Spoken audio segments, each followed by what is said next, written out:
Hi all, I'm back to do another reading from Daughters of Fire and Sea.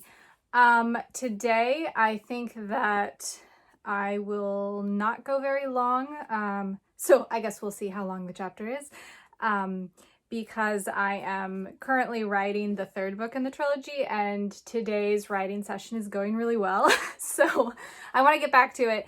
And also I have a deadline for myself of giving this to my critique partner so that I can get her thoughts on it, take a short mental break, and then get back into it so I can finish it as soon as possible. I'm hoping I can get it out by summer or end of summer. I don't know. We'll see what happens because, of course, after I finish writing it and then go back and do edits again, then has to go through several readings and then get the final proofread and everything. So there's some steps to get it out into the world. But anyway, yeah, but I'm feeling good. I'm feeling good. I'm feeling good about the writing so far. Yeah, it's just kind of a fun scene. Anyway, so last week we finished with chapter 11, and that was Kel's chapter.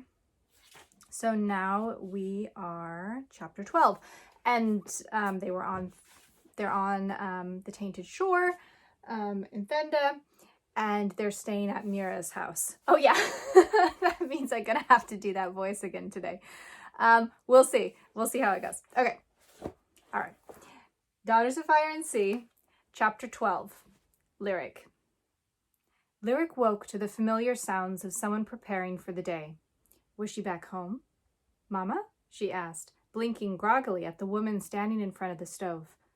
No, that wasn't right. Their mother had left her and Runa alone. An old woman looked back at her, her wrinkled face stretching into a smile. She was not Elena. Just me, she said. Mira, I'm heating water. I trust you slept well?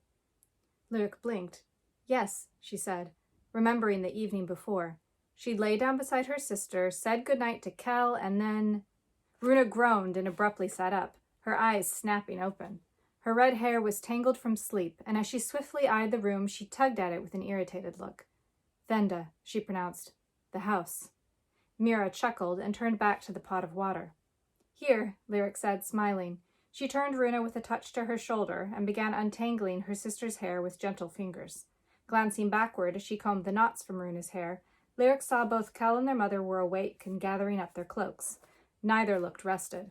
Lyric smiled at Kel when he looked at her, earning a beautiful sleep-edged smile in response.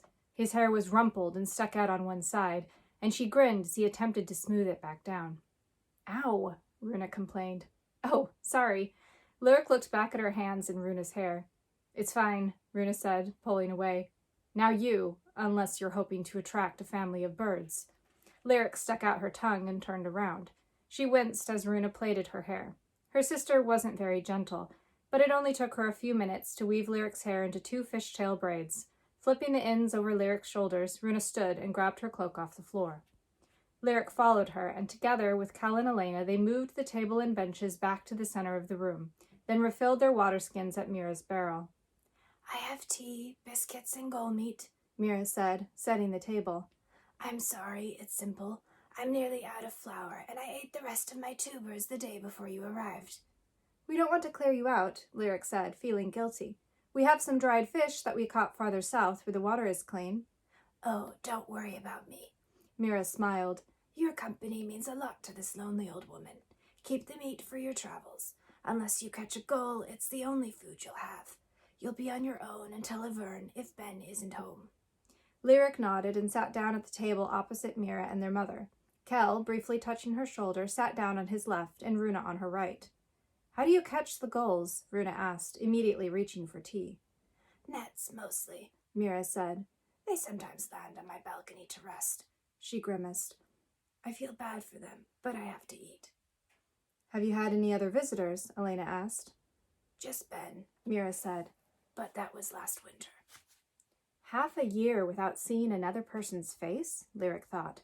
How did she survive the loneliness? Don't feel sorry for me. Mira's eyes twinkled. I like my solitude.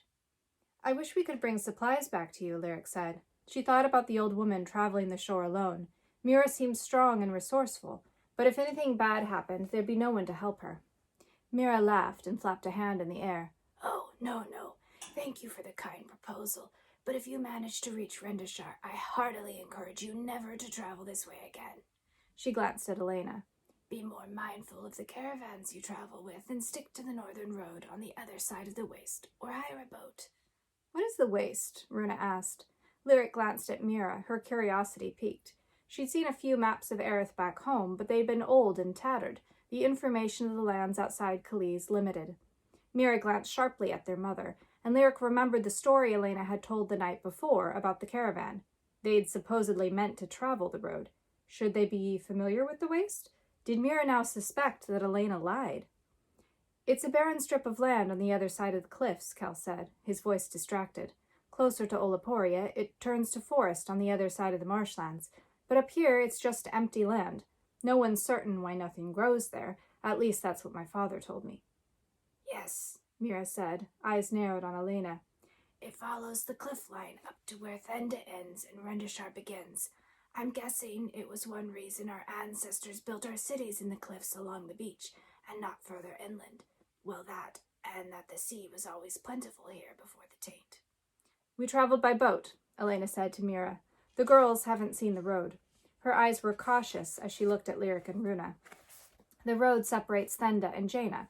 It's quite desolate. Before the taint, travelers preferred the coastline to following the waste.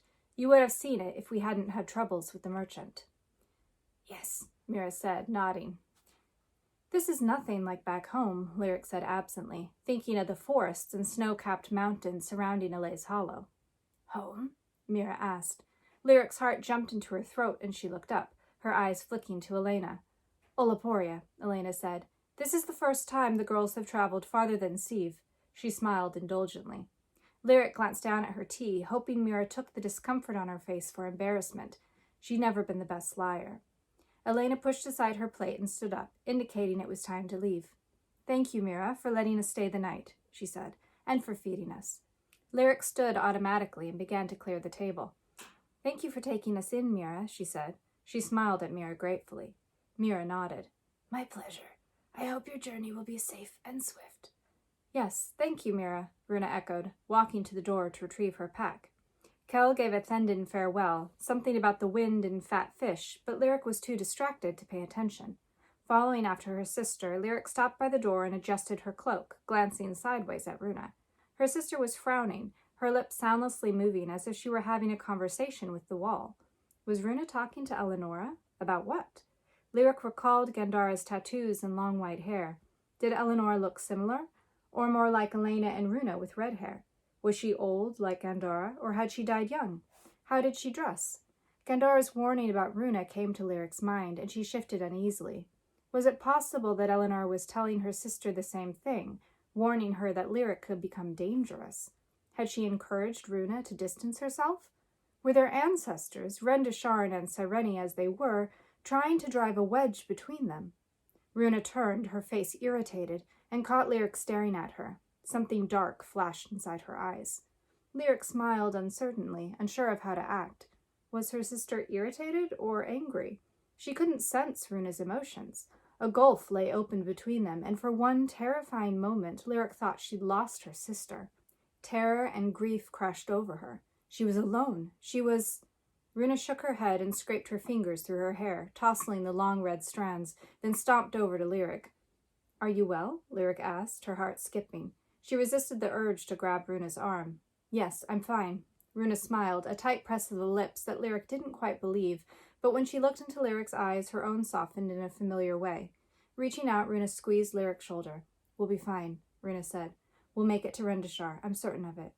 Lyric blinked. Runa thought the worry in her face was about the shore. Yes, Lyric said slowly. She wanted to ask about Eleonora, and if the awareness of each other's feelings had deserted Runa too. Had their bond changed when Runa reunited with her body, or was it because of something else? Don't let me lose her, Lyric thought, beseeching Ethethira. The goddess never answered her, but she'd always felt akin to the one who formed the trees and land. Runa squeezed Lyric's shoulder again and turned away, seemingly unaware of the roiling thoughts inside Lyric's head as she opened the door. Muted light streamed inside, illuminating Runa's face as she stepped through. Stomach shifting uneasily, Lyric followed her sister outside. The morning was calm, the sky a soft shade of gray. Green-tinged waves lapped lazily against the dark sand. There was debris on the beach, but no more than before. Joining Runa at the railing facing the open sea, Lyric looked north up the beach, following the cliffs with her eyes. She still couldn't see their end. Kel, Elena, and Mira walked out onto the balcony. Not a bad night, Mira declared, staring at the beach. If you stick to the packed sand, you should make good time as you head north. If our luck holds, Elena said. She seemed ill at ease, and guilt tightened Lyric's shoulders. She hadn't given much thought to how their mother might feel about returning to Rendishar. Elena had cut her father from her life, painted him as a monster. She tried to warn Lyric and Runa away, but here they were, forcing her back to her old life. Mira moved towards her, interrupting Lyric's thoughts, and reached for her hand, pressing it gently between hers. May you walk in Ethathira's light and find safe haven on your journey, Mira said, smiling. Thank you, Lyric said, and may Ethathira's light shine on you as well. She wasn't sure of the proper response to Mira's farewell, but her answer seemed to suffice, for the woman nodded and turned to Runa. Mira repeated the same statement to everyone, including Kel, then untied the rope ladder and lowered it down. Elena descended first, followed by Runa, Lyric, and finally Kel. Walking out from beneath the shadow of Mira's house, they stepped quickly across the damp sand until they were out of reach of the lapping waves. Turning back, they waved farewell to Mira. She'd already pulled up her ladder and held up a hand high above her head. Then, with a look into the sky, Mira turned and walked around the side of her house, disappearing. Let's walk as quickly as we can, Elena said. I'd like to reach Ben's house before nightfall. She set off, leading, and Lyric and Kel followed after her. Runa, drifting several steps behind them, brought up the rear. Kel's unease seemed to grow the farther they walked from Mira's house, and Lyric held tight to his hand and tried to distract him. She asked him about the different birds she saw winging through the gray sky, and was pleased when Kel latched onto the topic, talking about their light bones, the colors of their wings, and the different calls they made. As she listened, eyes on the sky, Lyric's mind wandered. Why did the taint affect the beach and water but not the air? Kel said he thought it was airborne when they'd seen the destruction of Cratho, but if so, why were the birds above them untouched? Why were they even here? What could they eat if there was no food? Did Mira call them somehow with magic? Would the skies be empty without her? Not wanting to return the taint to Kel's mind, Lyric kept her thoughts to herself. By the time they reached the cliffs of Salta around noon, Lyric had coaxed several smiles from Kel, but when his eyes drifted to his old home, his face shuddered closed. His eyes went hollow, and the cords in his throat protruded like hard reeds beneath his skin. Lyric gripped Kel's arm, holding on to him as they walked beneath the city's shadow. The abandoned capital had been grand once, the decaying houses rising into pale, conical towers that spiraled into the sky like the tightly wound whorls of seashells. The green rot was worse here, covering the city's pearlescent stone in a thick web of unnatural lines. Salta was breathtaking despite the destruction, and Lyric barely breathed as they passed beneath it. It's incredible, Runa said, her voice reverent. She spun as she walked, her head tilted back to stare up at the spiraling towers. Elena didn't seem to look at much of anything, and her hands never strayed far from her belt. Uneasy and worried about Kel, Lyric led him past the city as fast as she dared. His left hand spasmed up to his throat as though to loosen a collar that grown too tight. I can't, he whispered. I'm here. Lyric didn't know what else to say. When they finally reached the outskirts of Salta, and the cliffs transitioned back to natural walls of dirt and stone, Lyric loosened her grip on Kel's arm. Her fingers cramped painfully, and she worried she'd left bruises on his skin. With Salta at his back, Kel's breath became less labored. His eyes turned a calmer shade of blue. He wiped sweat off his brow with his sleeve, then glancing sideways at Lyric, bent his head and brushed a kiss across the top of her forehead. Lyric nearly tripped over her own feet as heat raced through her. She smiled at Kel, feeling foolish and giddy, and so relieved she thought she might cry. Thank you, Kel said. Lyric nodded. Is it weird that I'm hungry? He asked, grinning. No, Lyric laughed. I was thinking the same thing. We've been walking for hours. Maybe we should stop and... What's that? Runa asked. Lyric stopped and turned her head. Runa stood beside her, staring up the beach. Following Runa's gaze past Elena, ahead of them, Lyric saw something large and black on the sand. What is it? Lyric asked, squinting. A seal? Runa asked. Or driftwood? No, it's cloth, their mother said. We should go around it. We should see what it is, Runa said. She strode forward past Elena. Lyric, curious despite their mother's expression, trailed after her sister. The smell hit her when they were within 100 paces, a foul, sharp smell that burrowed into her nose. Gagging, Lyric covered her nose and mouth with a fold of her cloak. Kel made a disgusted noise and quickly covered his face. Maybe we should stay away from it? He asked, his voice muffled. Runa looked at him, face pinched but eyes fierce and determined. Where's your sense of adventure, choir boy? Elena, looking green but breathing through her mouth like Runa, gestured again away from the black lump. It's nothing good.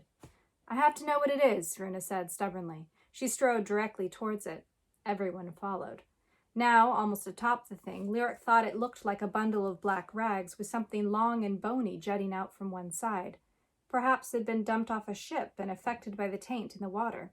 She leaned closer, peering around Runa. That's a hand, Lyric gasped.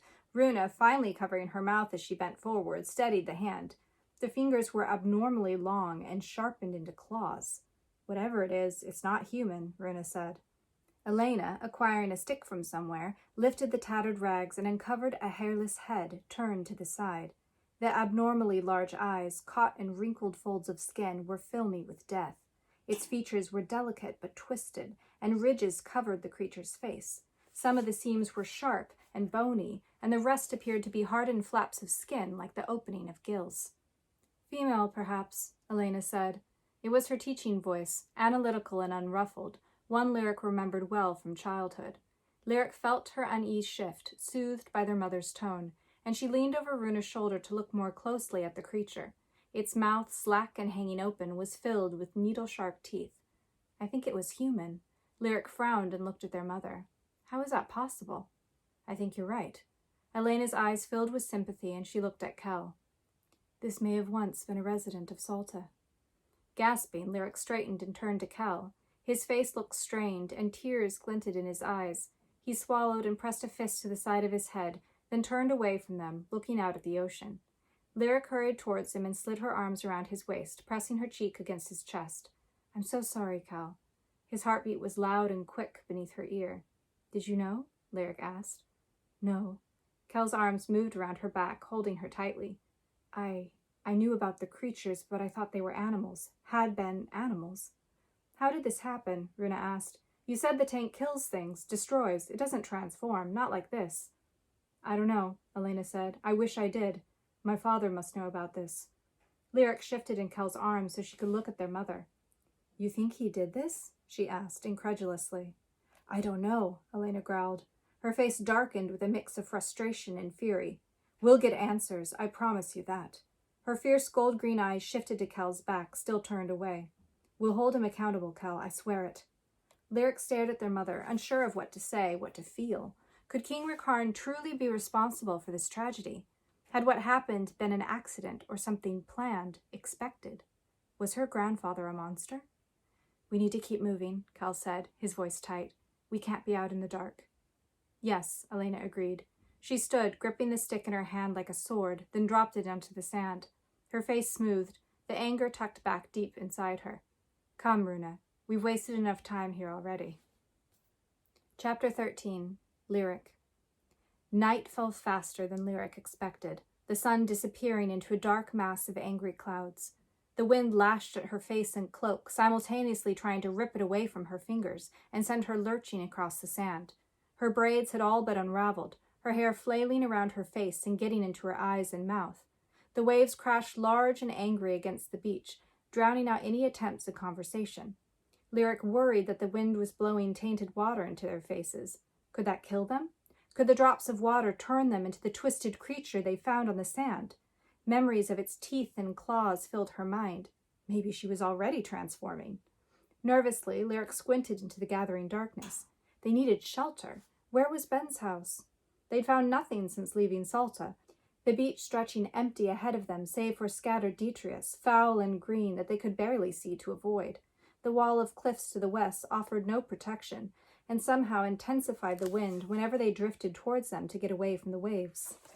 As the night deepened around them, they fell closer together, walking no more than a handspan from each other.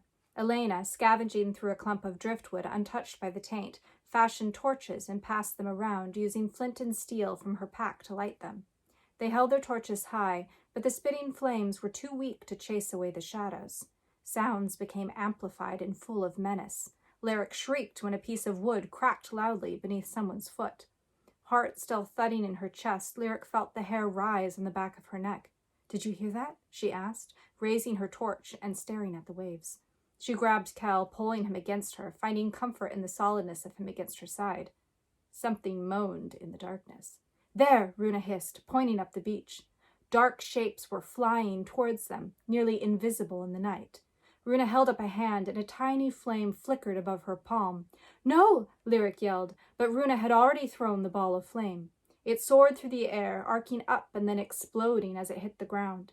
A gust of heated wind rushed into Lyric's face, ripping back her hair and illuminating what was coming. In the momentary light, she saw 6 creatures racing towards them. They resembled huge, disfigured bats, wings tucked as they dashed forward.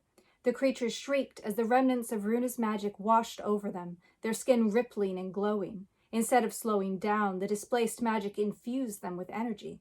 "Remember what Mira said," Lyric yelled as darkness reclaimed them. "They eat magic."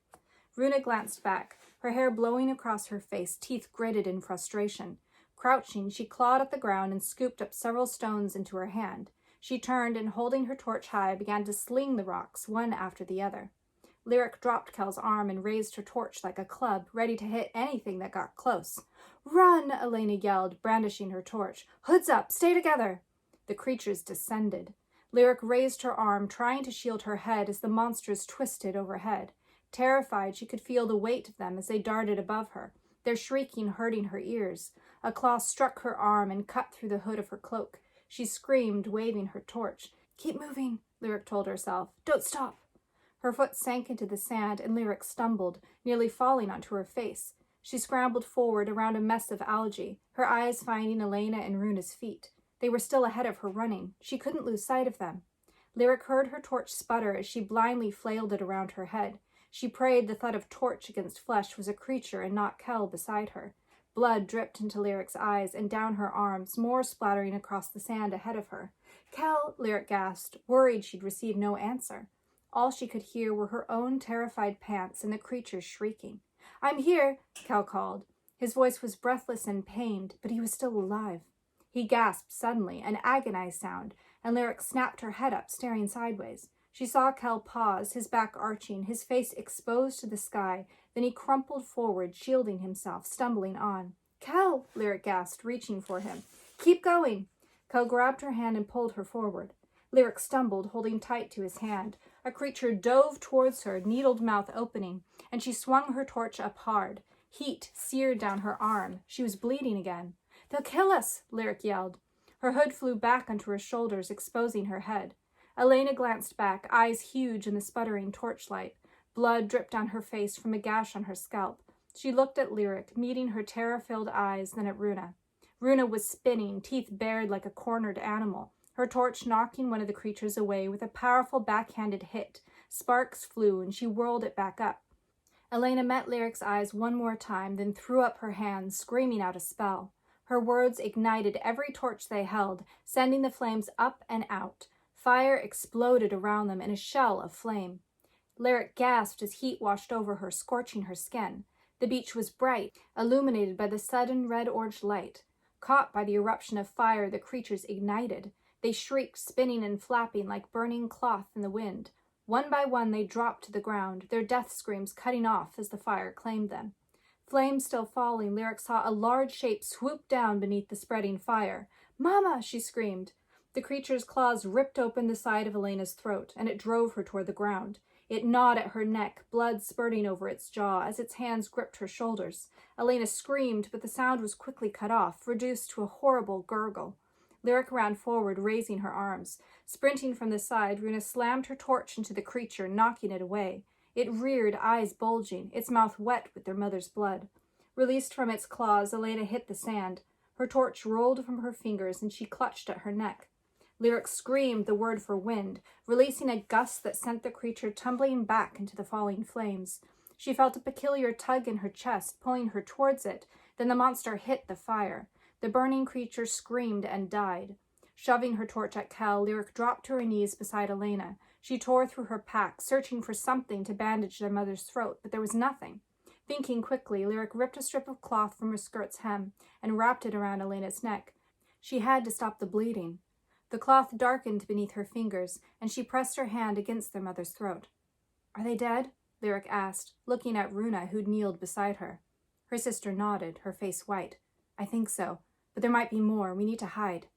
Lyric stared around them.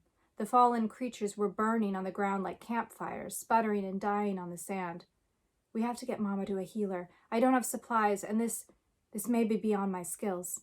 She tried to shove aside her fear. She couldn't think about that, or the mess of flesh and muscle on their mother's neck. Elena was still conscious, her eyes staring at the sky, but they were unfocused, confused. She tried to speak, her words lost in a gurgle of blood as it bubbled from the corner of her mouth. "Mira's friend should be somewhere close," Runa said. "We'll find him." "Kel?" Lyric asked, turning to look at him. "Can you carry her?" Kel nodded, stepping close, but Lyric saw him wince and remembered his earlier cry of pain. "Are you hurt?" she asked. "I'm all right," Kel said. "I can carry Elena." "If you're injured, I'm fine," Kel snapped. Lyric blinked at him. "All right," she said slowly, "but if you want me to look at it, I will." "Later. We need to move." He stabbed both torches into the sand and kneeled beside her and Elena. Lyric moved out of the way, and Kel carefully lifted their mother into his arms. She was still wearing her pack. A muscle flexed in Kel's cheek, and he struggled a little to stand, but when he found his footing, he adjusted his grip and nodded, holding Elena close against his chest. Lyric adjusted the bandage at their mother's throat and picked up one of the torches. "Let's go," Runa said, picking up a second torch. She looked like a bloodied warrior, her red hair unbound, her torches raised like swords in both fists. Fury boiled in her eyes and across her sharp face as she clenched her teeth, taut muscles trembling beneath her skin. Staring at her, Lyric was equally proud and terrified. She wouldn't want to be the cause of such fury. Bolstered by Runa's fierceness, Lyric nodded. "The house can't be much farther." Runa turned, her shoulders tight, her head swiveling, and began to walk. Kel followed after Runa, holding Elena, and Lyric came last. She watched for more creatures to appear in the dark, adrenaline thrumming through her. Had they summoned more with their magic and fire? If they were attacked again, injured as they were, with Kel holding Elena, Lyric doubted they'd survive. They'd die, slowly, screaming, and no, they'd find shelter. Lyric shoved down her fears and concentrated on Kel's shoulders, the algae on the beach, the feel of the dying torch in her hand, and the burning in her legs as she pressed on despite her exhaustion. She fell into a stupor as she walked, and looked for danger. She was so deep into the mindlessness of her movement that she nearly didn't hear Runa speak aloud. "What?" Lyric asked, dully. She stepped up beside Kel and examined Elena's neck. The makeshift bandage was soaked with blood. Glancing forward, Lyric saw a shed on the sand. It was broken, having fallen off short notched stilts that laid beside it. Remarkably, the damage from the shed's fall was contained to its floor, now half buried in the sand. The roof and walls seemed sound, and the door, hanging in its frame, creaked in the wind. Runa pushed her torches into the sand beside the shed and whirled back to face them. "Get inside," she said, rushing towards them. "We'll stay here until morning. Hurry! Eleonora said more are coming." "Eleonora?" Lyric said. "Yes, lie, help me." Runa reached for Kel. Lyric's torch snuffed out, trailing smoke. Dropping the burned stump, she turned and put her arm around Kel's waist. She gasped as he hissed under his breath and pulled back her arm. "Just higher," he said. Carefully, Lyric put her arm around Kel again, higher on his back. Runa grabbed Kel's other arm, and together they helped him carry Elena up to the house and through the gaping doorway. It was pitch black inside, despite an unshuttered window in the back wall. Runa brought one of the dying torches inside and held it up, revealing the inside of the shed. The wooden floor was shattered on one side, and black sand mounded against the wall. Remnants of furniture, battered and toppled, piled in the far corner, presumably left where they'd fallen when the shed fell over. Lyric couldn't see any sign of the taint and breathed a sigh of relief. There, away from the door. She steered Kel towards the sand. Kel staggered forward, collapsing to his knees and nearly dropping Elena. Lyric and Runa steadied him and helped ease their mother to the ground. Elena groaned, her eyelids fluttering, and Lyric quickly pillowed her head on her knees. Something shrieked outside. "They're coming," Runa said, scrambling towards the door. Unable to move with Elena on her lap, Lyric rechecked their mother's bandage and smoothed her bloodied hair off her face. Kel scrambled up with a pained hiss and followed Runa to the door. They pulled on it together. It took several hard tugs before they could get it closed, the bent door frame resisting their efforts. The bar that kept the door closed was missing, and Runa raced back to the mound of furniture. She kicked against a table leg again and again until it finally splintered free, and she carried it back to the door, barring it shut. Cal, meanwhile, had stumbled over the window and pulled the shutter closed, latching it firmly. Moving back to Lyric's side, he collapsed next to her, his head flopping back into the sand. Runa backed away from the door, the torch in her hand. The flame was small, barely a flicker in the dark. She raised her hand over it, hesitating, the fire touching her skin, and then she dropped her hand and sighed. The torch blew out. Lyric blinked, unable to see, trying to make out the shape of Runa by the door. She could hear their breathing, ragged, exhausted, and their mother's faint wheezing in her lap. The howls grew louder, and Lyric held her breath. Her heart thundered in her ears, and she wondered if the others could hear the hot pulse of her blood. Something scrabbled against the door. It shrieked, high-pitched and frantic, and there was a thud as it slammed against the wood. The house creaked, and sand fell on Lyric's head. Another howl, another thud against the door. Had they survived only to die here, trapped inside this broken house? "They won't get in," a voice said inside her head.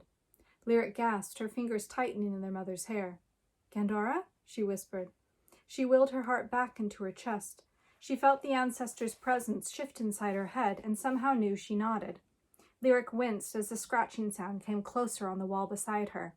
How did the monsters know they were here? Could they smell them? Were they tracking them like hounds?